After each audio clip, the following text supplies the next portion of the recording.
DMTV Info, votre chaîne d'information en temps réel. La politique, la santé, le sport, les faits de société, la musique, les rumeurs et bien plus encore. Vous découvrirez cela dans notre chaîne DMTV Info.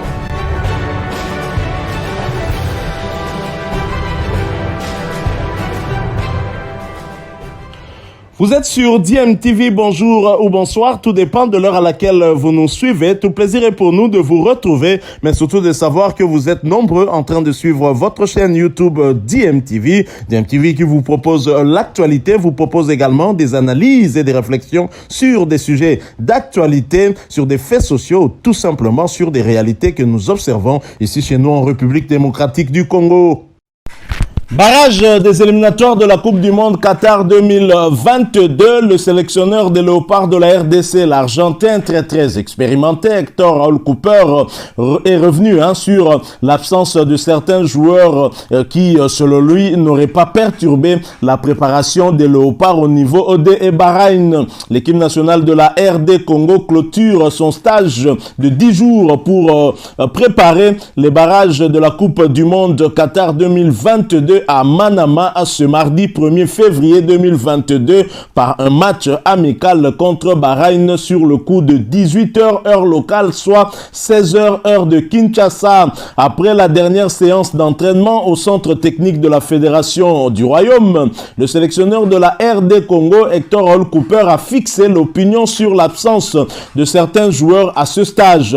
Il a déclaré à la presse à The Gulf Hotel Bahreïn que le groupe ne sera pas affecté par la non-venue de certains joueurs au lieu de regroupement. Le patron du staff technique des Léopards de la RDC a indiqué que la préparation n'a pas été perturbé. Je ne dirais pas que l'absence de certains joueurs à ce stage de Bahreïn affectera l'équipe. C'est vrai que j'ai voulu que ces joueurs soient là, mais la fenêtre FIFA avait laissé le choix au club de libérer ou pas les joueurs pour les équipes nationales non concernées par la Coupe d'Afrique des Nations Cameroun 2021. Soyons donc optimistes. C'est négatif parce que certains joueurs ne sont pas là, mais c'est positif parce qu'on peut voir les nouveaux et ceux qui n'ont pas eu la chance de jouer avant, a-t-il déclaré. Le technicien argentin très expérimenté qui a suivi les Lions de l'Atlas du Maroc jusqu'à leur élimination par les pharaons d'Égypte lors de la CAN a déjà une idée sur les stratégies à mettre en place avec son groupe qui sera complet avant les barrages afin de négocier la qualification pour le mondial de la FIFA qui va se jouer, pour rappel, au Qatar en 2022. Et les Léopards vont déjà devoir d'ici quelques heures avoir un test grandeur nature, puisque les Léopards vont affronter l'équipe nationale de Bahreïn sur le coup de 18h heure locale et 16h heure de Kinshasa. Nous allons donc tenter de faire quand même une petite analyse par rapport à cette rencontre. C'est vrai que ce stage aurait dû réunir pratiquement tous les joueurs en vue de cette double confrontation contre les Lions de l'Atlas du Maroc. Il y a des joueurs, des cadres, des titulaires qui auraient dû être là, mais qui ne sont pas là pour des raisons évoquées par le sélectionneur national Hector Raúl Cooper. Bien évidemment, leur club n'avait pas en tout cas l'obligation de libérer ces joueurs, étant donné que la RDC ne s'était pas qualifiée pour la Coupe d'Afrique des Nations. Mais je l'avais dit lors d'une autre analyse que j'avais eu à faire justement, toujours en rapport avec ce stage, c'est que Hector Raúl Cooper a eu à travailler avec la plupart de ces joueurs qui sont absents aujourd'hui lors des 6 journées des éliminatoires de la Coupe du Monde Qatar 2022 dans le groupe J où nous étions logés en compagnie de la Tanzanie, du Madagascar ainsi que du Bénin.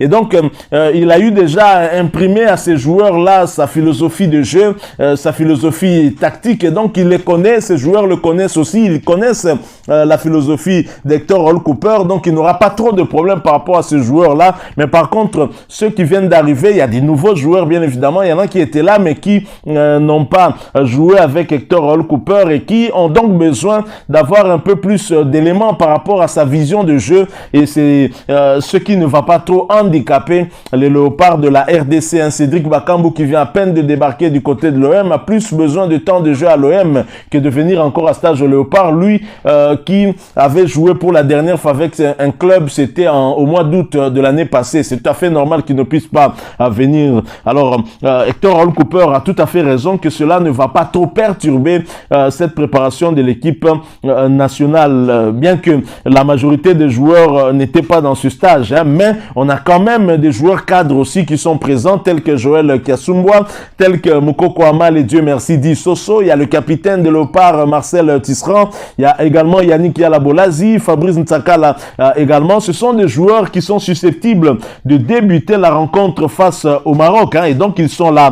Mais c'est vrai aussi que l'attraction en tout cas de cette rencontre contre Bahreïn, ce sera sans aucun doute, hein, et très clairement de voir comment Théo Bongonda va se débrouiller. Avoir un ailier gaucher au sein des Léopards de la RDC, c'est une chose très très rare, hein. C'est vraiment un événement carrément un événement, oui, hein, c'est rarissime de voir un gaucher en équipe nationale. Le tout dernier, si ma mémoire ne me trahit pas, devait être Luvumbu Ndinga, héritier, l'ancien de l'ASV Club qui évolue actuellement du côté de l'Angola. Donc on a eu des joueurs qui ont évolué du côté gauche, mais qui n'étaient pas des gauchers type, hein, mais Théo Bongona en est un, et on sait comment les gauchers sont très mordants, hein, et avec leur coup de patte. Et Théo Bongonda s'illustre très bien de ce côté-là, en inscrivant des buts, en étant aussi parmi les meilleurs passeurs. Donc c'est lui qui sera l'attraction de ce match amical contre Bahreïn. On va chercher vraiment à le suivre, hein, à le voir comment est-ce qu'il va se débrouiller. Alors vous allez me demander certainement quel classement pour ce match amical contre Bahreïn. Bahreïn qui est classé 91e au classement FIFA, la RDC 64e. En principe, sur papier, la RDC est quand même favorite, hein, même si nous jouons à l'extérieur. Mais quel classement au regard, hein, de l'effectif qu'a Hector Cooper sur place? Je rappelle, hein, l'effectif qu'il a. Nous avons Joël Kiasumbwa, Lomboto, Siadi Badjo, Djouma Chabani, Ernest Luzolo Sita, Fabrice Ntsakala, Kevin Mundeko, Marcel Tisserand, Yannick Bangala, Arsène Zola, Mika Miché, Edo Kayembe, Ngandu Ukayamba, Shadrach Muzungu, Mukoko Tonombe, Théo Obongonda, Lionel Passinzaou, Mukoko Amale, Fabrice Ngoma Luamba, ainsi que Yannick Yalabolazi et Edo Okayembe étant en partie. Nous en parlerons tout juste après cette petite analyse par rapport à cette rencontre contre Bahreïn. Alors je pense que Hector Raoul Cooper pourrait peut-être placer une équipe susceptible de débuter aussi contre les Lions de l'Atlas, hein, tenant compte du fait qu'il y a beaucoup d'absents, et donc ces absents pourraient être remplacés, hein, pour cette occasion, mais au moment où ils seront là, ils seront bien évidemment à leur place. Je pense qu'on pourrait avoir dans les bois Joël Kiasumbwa comme défenseur axial, hein. Ce sera Marcel Tisserand, c'est sûr qu'il sera là, ou alors il sera là certainement avec Idumba Fasika, le sociétaire de Cape Town City, et sur le côté on pourrait avoir Fabrice Ntsakala comme latéral gauche et Dieu merci Mukoko Amale comme latéral droit. Au milieu de terrain, à l'absence d'Edo Okayembe, on pourrait voir Yannick Bangala et Fabrice Ngoma Luamba au milieu de terrain, et bien sûr on n'a pas de milieu offensif, un type. On pourrait peut-être placer Ngandu Kayamba comme un milieu offensif, hein, 10, hein, comme on a toujours dit, et en pointe on pourrait avoir Dark Kabangu qui avait rejoint la tanière, hein, avec Idumba Afasika, et sur les côtés on pourrait avoir Théo Obongonda du côté gauche et Yannick Yalabolazi du côté droit. Donc voilà l'équipe, pour moi en tout cas, hein, qui pourrait aussi débuter. Bien évidemment ça dépendra de l'entraîneur Hector Raoul Cooper s'il voudra voir plus les nouveaux joueurs que ceux qu'il a déjà eu à voir. On pourrait donc peut-être voir Djouma Chabani à la place de Dieu merci Mukoko Amale, ou encore Ernest Luzola à la place de Fabrice Ntsakala, même si je dois le rappeler, il a eu déjà à aller voir lors du stage du Caire, hein, ou qui était réservé aux joueurs évoluant strictement en Afrique. Alors Bahreïn, bien évidemment est une équipe qui est un peu mal classée, on va le dire ainsi, et qui est classée 91e, et qui ne devrait pas en tout cas trop inquiéter la République démocratique du Congo. Mais attention quand même, hein, je crois que c'est vrai que c'est un match amical, Bahreïn, oui, c'est vrai, c'est un pays qui est classé 91e au dernier classement FIFA, alors que la RDC est 64e, a priori favori pour ce match. Mais attention quand même, hein, Bahreïn venait de jouer il y a quelques jours un match amical contre l'Ouganda, c'était le 27 janvier dernier, et victoire donc de Bahreïn 3-1. Donc on doit quand même prendre ce match un peu au sérieux quand même, hein. Je crois que c'est un bon sparring partenaire si Bahreïn a battu l'Ouganda qui nous avait battu lors de la dernière CAN, hein, où nous étions retrouvés ensemble avec l'Ouganda dans le même groupe. Je pense que c'était lors de la CAN 2019, 2-0. Et si Bahreïn les a battus par 3-1, je crois que c'est quand même une bonne équipe à prendre très au sérieux. Donc voilà pour moi l'équipe qui pourrait débuter contre Bahreïn, hein, et qui pourrait donc jouer ce match.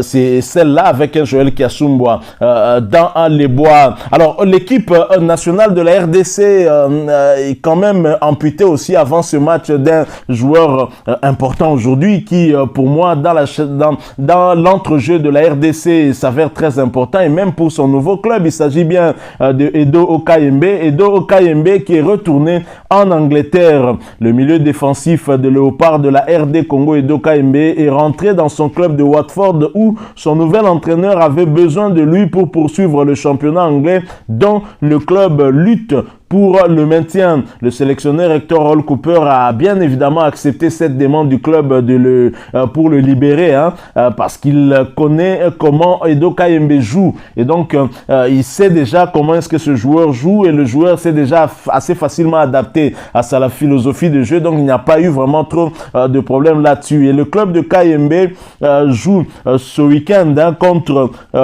les clubs de Burnley dans le cadre du championnat anglais de première division. Et voilà, donc voilà la raison pour laquelle Edo Okayembe a été libéré.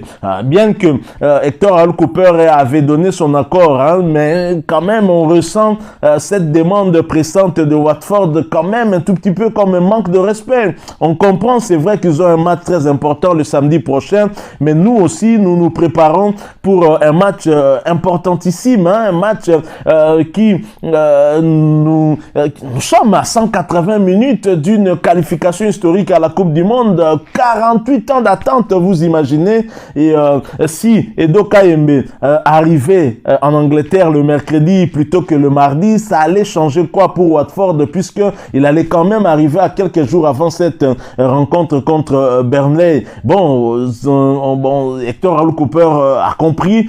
C'est vrai aussi que ce club s'est séparé d'avec Claudio Ranieri, hein, pour insuffisance de résultats. Watford a changé de coach, et que ce match du week-end prochain est très important, et voilà pourquoi ce nouvel entraîneur qui n'a pas encore vu Edo Okayembe a demandé qu'il puisse rentrer. Dommage pour nous, mais ça peut aussi avoir une autre explication, hein, c'est que Edo Okayembe est quand même parmi les joueurs sur lesquels ce nouvel entraîneur pourrait compter, hein, donc c'est un joueur important pour eux aussi, donc c'est une très très bonne chose pour nous. Donc voilà ce que nous avons voulu un tout petit peu partager avec vous, hein, ce match amical que nous allons jouer tout à l'heure sur le coup de 16h heure de Kinshasa contre Bahreïn. Bien évidemment, on reviendra après, hein, pour analyser cette rencontre, comment est-ce que les Léopards vont se comporter. Voilà, nous sommes arrivés à la fin. Merci à vous qui nous avez suivis. Si vous avez aimé ce sujet, laissez-nous un maximum de j'aime, hein. Merci de partager avec nous aussi votre point de vue en nous le laissant à travers un commentaire. Abonnez-vous sur cette chaîne si vous êtes nouveau ou ancien que vous ne vous êtes pas encore abonné. N'oubliez pas d'activer la petite cloche de notification en cliquant tout simplement sur celle que vous verrez apparaître dès que vous serez abonné, parce qu'elle vous permettra de ne plus rien manquer des prochaines vidéos que nous allons vous proposer. Encore une fois, merci à vous, avec espoir de vous retrouver bientôt dans un autre sujet d'actualité. En attendant, portez-vous bien et DMTV vous dit au revoir.